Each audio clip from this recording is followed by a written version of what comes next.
Good afternoon friends, welcome back to my YouTube channel Shiksha coaching classes. Friend, जैसे कि अभी मैंने एक दो दिन पहले एई के लिए यूपीपीएससी एई एग्ज़ाम को लेकर के आपको बताया भी था कि 29 मई को आपका एग्ज़ाम होना है और जैसा कि एडमिट कार्ड आ चुके हैं, सभी आप देख भी चुके होंगे।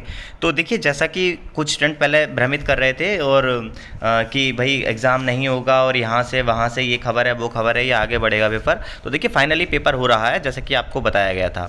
देखिए, आप एग्ज़ाम देने जा रहे हैं और कुछ स्टूडेंट अभी भी सोच रहे हैं कि एग्ज़ाम पोस्टपोन हो जाए या बीच में कुछ हो जाए, तो देखिए कुछ नहीं होने वाला, सारा आपको पता ही है। एग्ज़ाम सेंटर वगैरह सारी चीज़ें आपको पता चल चुकी हैं।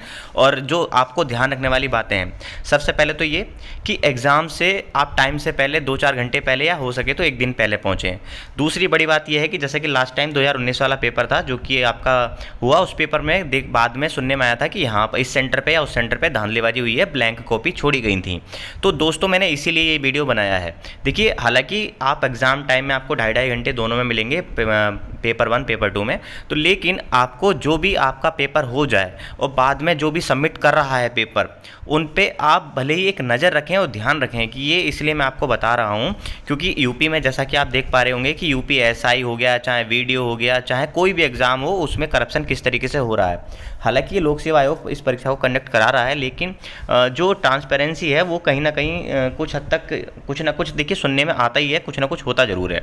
तो मेरा उन सभी से ये कहना है, जो छात्र एग्ज़ाम देने जाएंगे वो जहाँ भी उनकी सीट हो, जहाँ भी सेंटर हो उनका, वो जहाँ बैठें तो सबसे पहले तो इस चीज़ को थोड़ा सा देख लें, सुनिश्चित कर लें कि भाई जो लड़का पेपर देने आया है उसके हाव भाव हल्के फुल्के, जो कि पेपर अपना दें, अपना 2.5 घंटे उसी में लगाएं। ऐसा नहीं कि दूसरे को मतलब मॉनिटरिंग करें दूसरे की, मतलब पर नज़र रखें कि भाई कौन व्यक्ति कैसे क्या कर रहा है और टीचर के हाव भाव कैसे हैं। और प्लस साथ में ये भी कि जो आपके पास जो आपको पेपर मिला है या फिर जो पेपर आप जो सील है उसकी आपके सामने खुल रही है नहीं खुल रही है, जो ट्रांसपेरेंसी आपके सामने हो रही है नहीं हो रही है, वो सारी चीज़ें। और साथ ही में कि जो ब्लैंक कॉपी छोड़ के आते हैं, खासकर उनका आपको ध्यान रखना है। ब्लैंक कॉपी छोड़ने से मतलब आप हर किसी की तो चेक कर नहीं सकते, ना ही आपको चेक करने का अथॉरिटी रहेगी। तो उससे आप क्या कर सकते हैं, जब आप वो फाइनल सबमिट होती हैं कॉपियाँ, तो उसमें आप जो टीचर है जो सबमिट करता है, तो उसमें आप पूछ लें कि इसमें से किसी की ब्लैंक कॉपी तो नहीं है जी। हाँ, मान लिया किसी ने खाली छोड़ रखी है, 2-4 गोली कर रखे हैं, तो अपने जो टीचर हैं उनसे एक बार पूछ लें जब लास्ट टाइम पे जाते हुए। तो उसमें से जो भी कॉपी खाली छोड़ी गई हैं उनके रोल नंबर आप नोट डाउन कर लें उस चीज़ को, कि भाई क्योंकि वो बच्चे, वो स्टूडेंट्स कहीं ना कहीं डिफ़ॉल्टर होंगे, जो कि बाद में मतलब हो सकता है पैसे दे दिए हों किसी तरीके से, घपलेबाजी के लिए चक्कर में बैठे हों।